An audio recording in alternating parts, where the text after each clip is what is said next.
ഒരു പഠനത്തിൽ കുറച്ച് വ്യക്തികളുടെ വിരൽത്തുമ്പിൽ കുത്തി രക്തമെടുത്ത് ലൈവ് ബ്ലഡ് എങ്ങനെ കാണപ്പെടുന്നുവെന്ന് പരിശോധിച്ചു.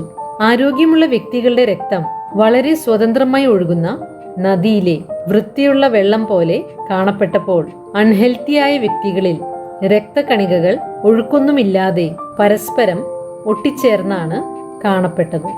ഇങ്ങനെ അൺഹെൽത്തിയായി കാണപ്പെട്ട 3 വ്യക്തികളെ 5 മിനിറ്റ് വീതം സമയമെടുത്ത് EFT ടാപ്പിംഗ് സെഷൻ കൊടുക്കുകയും അതിൽ സ്ട്രെസ്, വൈകാരിക അസ്വസ്ഥതകൾ എന്നിവയിൽ ഫോക്കസ് ചെയ്യുകയും ചെയ്തു. വീണ്ടും അവരുടെ രക്തം പരിശോധിച്ചപ്പോൾ രക്തകണികകൾ കൂടുതൽ വേർപെടുകയും കൂടുതൽ ഒഴുകുന്ന സ്വഭാവമുള്ളതാവുകയും ചെയ്തു. ഇവിടെ ടാപ്പിംഗ് ഒരിക്കൽ മാത്രം 5 മിനിറ്റുകൾ എടുത്ത് ഒരു single session before and after comparison സ്റ്റഡിയായാണ് നടത്തിയത്.